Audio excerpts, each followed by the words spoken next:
C'est le meilleur grec de France et tout le monde le connaît déjà. Aujourd'hui, je t'en parle parce qu'il est dans la sauce. Il s'appelle Agamemnon et en fait, il est responsable du meurtre de sa fille, Iphigénie. Oui, parce qu'en fait, au menu aujourd'hui, c'est du théâtre, je vous ai bien eu. Une tragédie grecque réécrite par Thiago Rodriguez et mise en scène par Anne Théron. Si tu t'es laissé piéger, tu dois rester jusqu'à la fin de cette vidéo et râler dans les commentaires. C'est la règle.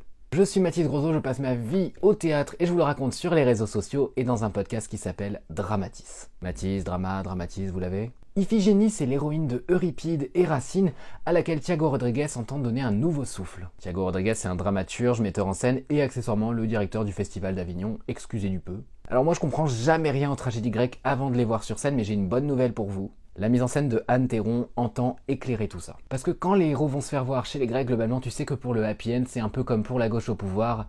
Oui, on verra.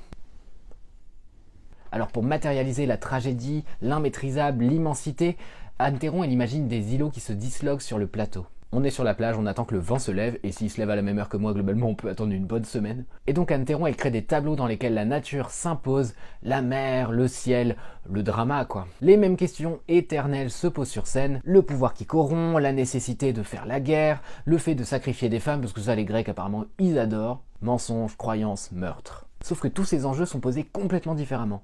Dans cette version, Iphigénie, elle a un twist. Une ball cut, un catogan, un char d'assaut. Non, mieux, un libre arbitre. Elle parle, elle réfléchit, elle choisit. Oui, parce que dans les versions précédentes de Euripide et Racine, elle est genre offerte en sacrifice par son père Agamemnon. Agamemnon qui réalise quand même l'exploit d'avoir plus de haine dans son nom que dans son peuple. Vous l'avez ? Bref, Iphigénie, c'est le moyen de se familiariser avec un mythe universel avec le regard d'aujourd'hui, et ça se passe au sud de Paris, au Théâtre de Londres, le 25 avril à 20h30. On s'y croise ?